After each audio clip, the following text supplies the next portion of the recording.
ದಕ್ಷಿಣ ಭಾರತದ ಪ್ರವಾಸಿ ತಾಣಗಳು. ಜೋಗ ಜಲಪಾತ. ಪ್ರಕೃತಿಯ ಸುಂದರ ಬೆಟ್ಟಗಳ ಸಾಲಿನಲ್ಲಿ ಶರಾವತಿ ನದಿ ನೀರಿನಿಂದ ನೈಸರ್ಗಿಕವಾಗಿ ಕಣಿವೆಯಲ್ಲಿ ಕಾಣುವ ಜೋಗ ಜಲಪಾತದ ಮಹಾವೈಭವವು ಮಳೆಗಾಲದಲ್ಲಿ ನೋಡುವುದೇ ಚಂದ. ರಾಜ, ರಾಣಿ, ರೋವರ್ ಮತ್ತು ರಾಕೆಟ್ ಎಂಬ ಅಕ್ಕಪಕ್ಕದ ಜಲಪಾತಗಳು ಸೇರಿ ಜೋಗ ಜಲಪಾತವೆಂದು ಹೆಸರಾಗಿದೆ. ಸೇಂಟ್ ಮೇರಿಸ್ ದ್ವೀಪ. ಈ ದ್ವೀಪವು ಕೋಕೋನಟ್ ದ್ವೀಪವೆಂದೇ ಹೆಸರುವಾಸಿಯಾಗಿದ್ದು, ಉಡುಪಿ ಜಿಲ್ಲೆಯಲ್ಲಿರುವ ಮಲ್ಪೆ ಬೀಚಿನ ಸನಿಹದಲ್ಲಿದೆ. ಈ ದ್ವೀಪವು ಭಾರತದಲ್ಲಿರುವ 26 ಭೂಗರ್ಭಶಾಸ್ತ್ರದ ಸ್ಮಾರಕಗಳಲ್ಲಿ ಒಂದಾಗಿದೆ. ಚಿಕ್ಕಮಗಳೂರು. ಎಲ್ಲೆಲ್ಲೂ ಕಾಫಿಯ ಸುಮಧುರ ವಾಸನೆಯನ್ನು ಪಸರಿಸಿಕೊಂಡಿರುವ ಕರ್ನಾಟಕದ ಕಾಫಿ ನಗರವಿದು.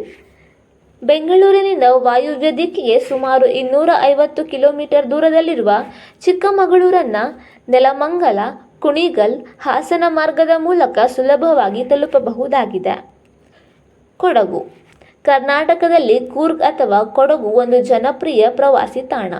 ಕರ್ನಾಟಕದ ಮಲೆನಾಡಿನ ಪಶ್ಚಿಮ ಘಟ್ಟದಲ್ಲಿನ ನೈಋತ್ಯ ಭಾಗದಲ್ಲಿರುವ ಕೊಡಗು ಒಂದು ಗುಡ್ಡಗಳ ಜಿಲ್ಲೆ. ಕೊಡಗನ್ನು ಭಾರತದ ಸ್ಕಾಟ್ಲೆಂಡ್ ಎಂದು ಕರೆಯಲಾಗುತ್ತದೆ ಹಾಗೂ ಕರ್ನಾಟಕದ ಕಾಶ್ಮೀರ ಎಂದು ಕರೆಯುತ್ತಾರೆ. ಈ ಪ್ರದೇಶವು ನಿತ್ಯ ಹರಿದ್ವರ್ಣ ಅರಣ್ಯ, ಸುಂದರ ಹಸಿರು ಕಣಿವೆಗಳು, ಮಂಜಿನ ಗುಡ್ಡಗಳು, ವಕ್ರವಾಗಿರುವ ಕಾಫಿ ತೋಟಗಳು, ಟೀ ಎಸ್ಟೇಟ್ಗಳು, ಕಿತ್ತಳೆ ತೋಟಗಳು, ಅತ್ಯುತ್ತಮ ಇಳುವರಿ ಮತ್ತು ವೇಗವಾಗಿ ಹರಿಯುವ ಪ್ರವಾಹಗಳಿಂದಾಗಿ ತುಂಬಾ ಜನಪ್ರಿಯತೆಯನ್ನು ಪಡೆದಿದೆ. ಬೆಂಗಳೂರು. ಭಾರತದ ಸಿಲಿಕಾನ್ ಕಣಿವೆ, ಉದ್ಯಾವರ ನಗರ, ಐಟಿ ರಾಜಧಾನಿ ಎಂಬೆಲ್ಲ ಹೆಸರುಗಳಿಂದ ಖ್ಯಾತಿ ಗಳಿಸಿರುವ ಹಾಗೂ ಕರ್ನಾಟಕದ ರಾಜಧಾನಿ ನಗರವಾಗಿರುವ ಬೆಂಗಳೂರು ದಕ್ಷಿಣ ಭಾರತದಲ್ಲಿ ನಿಸ್ಸಂದೇಹವಾಗಿ ಭೇಟಿ ನೀಡಲೇಬೇಕಾದ ಪ್ರವಾಸಿ ನಗರವಾಗಿದೆ. ಇನ್ನು ಮುನ್ನಾರ್.